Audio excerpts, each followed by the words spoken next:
क्या आपने कभी सोचा है कि जिस पृथ्वी पर हम रहते हैं, क्या ये हमेशा से हमारे लिए ही बनी थी?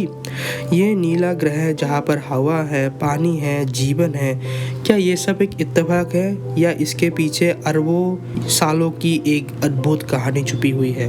आज से लगभग 4.5 अरब साल पहले हमारा सौरमंडल सिर्फ गैस और धूल का एक विशाल बादल था। अंतरिक्ष की उसी धूल के छोटे छोटे कण आपस में टकरा कर जुड़ते गए और धीरे धीरे एक आग के जलते हुए गोले का जन्म हुआ, और वो था हमारा पृथ्वी। शुरुआत में यह पृथ्वी जीवन के लिए बिल्कुल भी अनुकूल नहीं थी। यहाँ हर तरफ आग, लावा और भयंकर टक्करों से होने वाली वोल्केनिक इरप्शन से लेकर अर्थक्वेक तक। यहाँ पर उस समय पर जीवन का पनपना तो दूर, अगर कोई जीवन वहाँ पर आ भी गया तो वो मिली सेकेंड्स में भाप बनकर खत्म हो जाएगा। लेकिन समय के साथ साथ प्रकृति ने इसे बदलना शुरू कर दिया। तापमान कम होता गया, पानी आया, वातावरण बना और धीरे धीरे ये ग्रह जीवन के लिए एक सुरक्षित घर बन गया। ऐसा लगता है कि पूरी ब्रह्मांडीय प्रक्रिया ने मिलकर इस पृथ्वी को जीवन के लिए तैयार किया। एक ऐसा घर जहां हम जन्म ले सके, सांस ले सके और इस ब्रह्मांड को समझ सके। तो आज हम जानेंगे हमारी पृथ्वी का जन्म कैसे हुआ, ये कैसे एक जलते हुए गोले से जीवन से भरे ग्रह में बदल गया, और कैसे ये ब्रह्मांड की सबसे अनमोल जगहों में से एक बन गई। आज जहाँ पर हमारा सौरमंडल मौजूद है वो मिल्की वे गैलेक्सी का किनारा है, और आज से 4.5 अरब साल पहले हमारे सौरमंडल की जगहों पे एक बहुत बड़ा मिट्टी का बादल हुआ करता था, जिसे हम मॉलिक्यूलर क्लाउड कहते थे। और उसी मॉलिक्यूलर क्लाउड से जन्म होने वाले थी हमारी प्यारी सी पृथ्वी और प्यारी सी हमारी प्लेनेट की फैमिली और हमारा सूरज। तो उसी मॉलिक्यूलर क्लाउड से हमारा सूरज और बाकी प्लैनेट्स बनने वाले थे। पहली बार 1700 में मॉलिक्यूलर क्लाउड से हमारी सोलर सिस्टम बनने की एक hypothesis German philosopher Immanuel Kant और फ्रेंच स्कॉलर पियर साइमन ने दी थी। पर यह सिर्फ एक हाइपोथेसिस था। पर जब टेलीस्कोप्स एडवांस होने लगे 1920 से लेकर 1950 के बीच में, तब हमें पता चला कि मॉलिक्यूलर क्लाउड से हमारी सौरमंडल कैसे बनी थी। पहले तो ये मुमकिन नहीं था। पहले की टेलीस्कोप से उन मॉलिक्यूलर क्लाउड के अंदर देखना पॉसिबल नहीं था। पर जब टेलीस्कोप्स एडवांस होने लगे, रेडियो और इंफ्रारेड टेलीस्कोप जब आने लगे, तब उसने ये मसला भी हल कर दिया। मॉलिक्यूलर क्लाउड के अंदर बहुत सारे छोटे बड़े पार्टिकल्स से लेकर डेब्रिस तक सब कुछ होता है। मॉलिक्यूलर क्लाउड के हर एक रीजन पर डिफरेंट ग्रेविटी के कारण वो मॉलिक्यूलर क्लाउड एक समय के बाद डिफरेंट पार्ट में टूट जाता है, और उन पार्ट को हम कहते हैं डेंस कोर, जिसके बारे में मैंने आपको मेरे पहले वीडियो कि हमारी सूरज की जन्म कैसे हुई थी उस वीडियो में मैंने आपको बहुत अच्छे से समझाया था। तो अगर आपको जानना है कि हमारा सूरज कैसे जन्म हुआ था मॉलिक्यूलर क्लाउड से, तो उस वीडियो में मैंने बहुत अच्छे से समझाया, आप उसे चेकआउट कर सकते हैं। फिलहाल जो डेंस कोर है उनमें बहुत सारे मॉलिक्यूल, उनमें बहुत सारे पार्टिकल्स थे, क्योंकि वो मॉलिक्यूलर क्लाउड भी मिट्टी, बहुत सारे मेटल्स और एलिमेंट्स से बना हुआ है, जिसके कारण वहाँ पर पार्टिकल्स मौजूद है। और उन पार्टिकल्स में किसी पार्टिकल में ज़्यादा ग्रेविटी है, किसी पार्टिकल में कम ग्रेविटी है, क्योंकि वो साइज में ज़्यादा छोटा है। तो ज़्यादा ग्रेविटी वाली पार्टिकल कम ग्रेविटी वाले पार्टिकल को अपनी तरफ अट्रैक्ट करती है, और ये जो प्रोसेस है कम ग्रेविटी वाले पार्टिकल को ज़्यादा ग्रेविटी वाले पार्टिकल्स ने अट्रैक्ट किया, ये प्रोसेस 30 लाख सालों तक चलता रहा। और इसी प्रोसेस के दौरान हमारे सौर मंडल में 20 प्लेनेट आ गए। उस समय पर भी हमारा अर्थ नहीं बना था, क्योंकि उन 20 प्लेनेटों के बीच भी ग्रेविटेशनल अट्रैक्शन हुई, क्योंकि किसी प्लेनेट पर कम ग्रेविटी है, किसी पर ज़्यादा ग्रेविटी है, तो ज़्यादा ग्रेविटी ने कम ग्रेविटी को अपनी तरफ खींच लिया, जिसके कारण वो 20 प्लेनेट कन्वर्ट हो गए सिर्फ 8 प्लेनेटों में, जिसे आज हम सौरमंडल में देखते हैं। जब हमारी पृथ्वी जन्म होने लगी, तब उस समय पर वो एक बहुत गर्म और बड़ा आग का गोला था, और उस समय पर अर्थ का सरफेस टेम्परेचर लगभग 5000 डिग्री सेल्सियस तक था।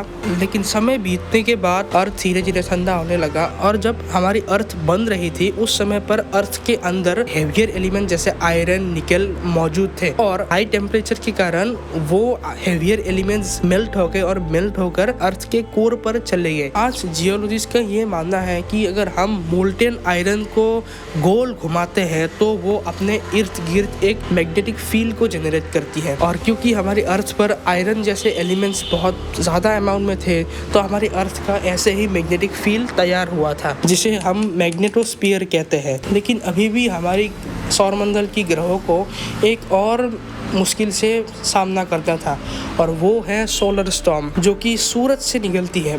ये सोलर स्टॉर्म बहुत सारे चार्ज पार्टिकल का एक्सट्रीम है जो हर वक्त सूरज से निकलता रहता है न्यूक्लियर फ्यूजन के कारण। ये सोलर स्टॉर्म बहुत ही खतरनाक है और ज़्यादा दूर जाने की ज़रूरत नहीं। मार्स जो हमारा पड़ोसी प्लेनेट है उसका सोलर स्टॉर्म ने क्या हाल किया है ये आप आज साफ साफ देख सकते हो, क्योंकि मार्स का मैग्नेटिक फील्ड हमारे अर्थ के मैग्नेटिक फील्ड से बहुत कम है, जिसके कारण मार्स का आज ये हाल हुआ है। लेकिन हमारी अर्थ का जो मैग्नेटिक फील्ड है ये बहुत पावरफुल है और बहुत विशाल भी है, जिसके कारण ये सोलर स्टॉर्म हमारी अर्थ को आज तक डैमेज नहीं कर पाया है, क्योंकि हमारी अर्थ की मैग्नेटिक फील्ड ये सोलर स्टॉर्म को रेजिस्ट करती है और हमारी पृथ्वी को ये बचाती है। और इसी सोलर स्टॉर्म के कारण नॉर्थ पोल और साउथ पोल में ऑरोरा इफेक्ट देखने को मिलता है। लेकिन इन सब के बाद भी हमारी अर्थ को एक और बड़े मुश्किल से गुजरना था और वो था प्लैनेट कोलिजन। 1960s में जब नासा ने अपोलो मिशन लॉन्च किया था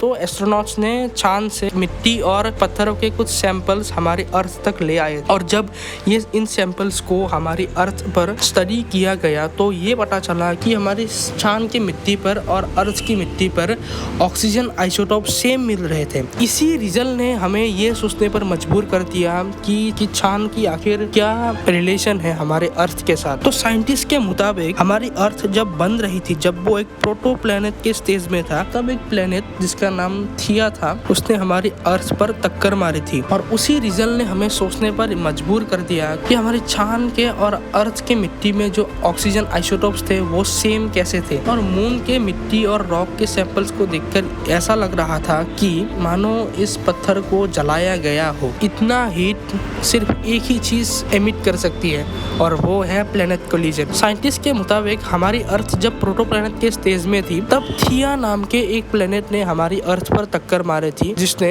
हमारी अर्थ को 23.5 डिग्री एंगल पर टिल्ट कर दिया, और इसी टिल्ट की वजह से हमें दिखने मिले बहुत सारे मौसम। तो जब इस थिया नाम के प्लैनेट ने हमारी अर्थ पर टक्कर मारी तब हमारी अर्थ से बहुत सारी डेब्रिस हमारी अर्थ और थिया प्लैनेट से निकल गई, जो हमारी अर्थ के अराउंड ऑर्बिट करने लगी। और उस समय पर उन डेब्रिस ने अर्थ के अराउंड एक रिंग बना दिया था, जैसे आज हम शनि ग्रह में दिखते हैं वैसे ही एक रिंग उन डेब्रिस ने हमारी अर्थ के अराउंड भी एक बना दिया था। लेकिन उसके बाद ग्रेविटी के डिफरेंस के कारण जैसे प्लैनेट्स मॉलिक्यूलर क्लाउड में पैदा हुए, वैसे ही उस रिंग में ग्रेविटी डिफरेंस के कारण पार्टिकल्स एक साथ जुड़ने लगे और यूं पैदा हुआ हमारा चांद। जब चांद पैदा हुआ तब आज के मुताबिक उस समय पर चांद 15 टाइम ज्यादा बड़ा दिखता था, क्योंकि उस समय पर चांद हमारे अर्थ के पास भी था।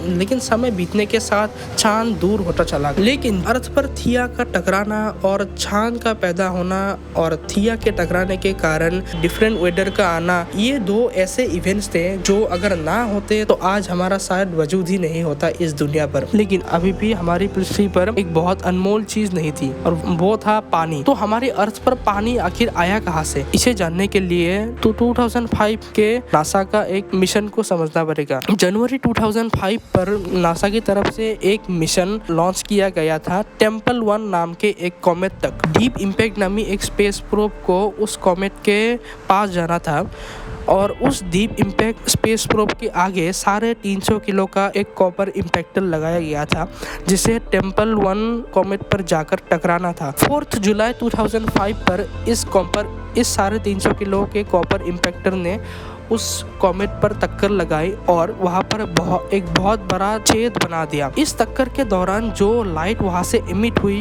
उसे जब स्पेक्ट्रोस्कोपी किया गया तब हमें ये पता चला कि उस कॉमेट में पानी बर्फ के आकार में वहां पर जमा हुआ है। अगर आपको पता नहीं कि स्पेक्ट्रोस्कोपी क्या है, तो स्पेक्ट्रोस्कोपी की मदद से हम ये देखते हैं कि इलेक्ट्रोमैग्नेटिक वेव्स कैसे एक मैटर के साथ इंटरैक्ट करता है। तो इसे स्पेक्ट्रोस्कोपी करने के बाद हमें पता चला कि पानी बर्फ़ के फॉर्म में वहाँ पर मौजूद है। और ऐसे ही सिर्फ एक कॉमेट पर नहीं, हमारी सौर मंडल में जो एस्टेरॉयड बेल्ट है वहाँ पर मौजूद लगभग सारे कॉमेट्स पर ऐसे पानी बर्फ़ के आकार में भरी भरी है। लेकिन अगर ये कॉमेट्स अपनी फिक्स ऑर्बिट में घूम रहे हैं तो ये अर्थ पर आकर टकराए क्यों? इसका आंसर है जुपिटर, जो हमारा सौर मंडल का सबसे बड़ा प्लेनेट है और सबसे हाई ग्रेविटी रहने वाला, क्योंकि जुपिटर एस्टेरॉयड बेल्ट के सबसे करीब है। उसकी ग्रेविटी के कारण एस्टेरॉयड बेल्ट में जो एस्टेरॉयड्स थे, जो कॉमेट्स थे, जुपिटर की ग्रेविटी के कारण उनका ऑर्बिट चेंज हो गया और इसी ऑर्बिट चेंज के कारण एस्टेरॉयड बेल्ट से कॉमेट हमारी अर्थ तक पहुंचने लगी। तो जब इन एस्टेरॉयड्स ने हमारी अर्थ पर टक्कर मारी तो हमारी अर्थ की हाई टेम्परेचर के कारण इन एस्टेरॉयड में जो पानी बर्फ के आकार में थी वो वेपराइज होकर हमारी अर्थ के एटमॉस्फेयर में वो गैस के फॉर्म में रही। और जब अर्थ ठंडा होने लगा तो ठंडा होने के बाद ये पानी जो गैसेस के फॉर्म में हमारी एटमॉस्फेयर में थी, बारिश के आकार में हमारी अर्थ पर गिरने लगी और ऐसे ही हमारी अर्थ पर पानी आया था। और उसके बाद जब अर्थ पर जीवन पनपने लगा, जब अर्थ पर प्लांट्स और माइक्रो ऑर्गेनिजम्स आने लगे तो उस समय प्लांट्स ने फोटोसिंथेसिस करना शुरू कर दिया और फोटोसिंथेसिस के कारण ऑक्सीजन बनना शुरू हो गया और ऐसे ऑक्सीजन भी पैदा हो गया हमारी अर्थ पर। तो ऐसे ही हमारी अर्थ का जन्म हुआ था। लेकिन जाने से पहले मैं आपको एक सवाल पूछना चाहता हूँ, उन एस्टेरॉयड में जिन एस्टेरॉयड्स ने हमारी अर्थ को पानी दिया, उन एस्टेरॉयड में जो पानी बर्फ के फॉर्म में थी, उन एस्टेरॉयड्स में आखिर पानी आया कहाँ से? इसका जवाब आप मुझे कॉमेंट में देना अगर आपको पता हो, और अगर ना पता हो तो कोई बात नहीं, मैं नेक्स्ट वीडियो में आपको ये समझा दूंगा अच्छे से। तो शुक्रिया। अगर आपको इस वीडियो से कुछ नया सीखने को मिला, कुछ नया जानने को मिला तो मुझे सपोर्ट करना, मेरी चैनल को सब्सक्राइब करना, ताकि ऐसे ही मज़ेदार वीडियोस और ऐसे ही मज़ेदार नॉलेज मैं आप तक पहुंचाते रहूं। तो यही थी आज की कहानी। मिलते हैं किसी दूसरी कहानी पर।